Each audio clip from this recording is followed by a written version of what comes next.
Israel being such a tourist destination for people from all over the world, you see dishes such as Eggs Benedict with a Middle Eastern or Israeli twist. For this dish, we start with kataifi noodles that are actually phyllo dough noodles. Spread them in a bowl and drizzle them with melted butter.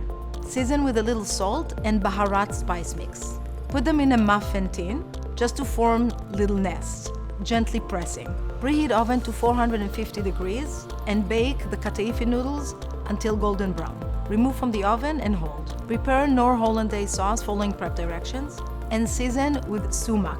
You can also season with za'atar, or if you like it spicy, with a little bit of zhug. Poach the eggs and when ready, remove with a slotted spoon and place over the noodle nests. Drizzle with hollandaise sauce and garnish with roughly chopped parsley and nigella seeds. Enjoy!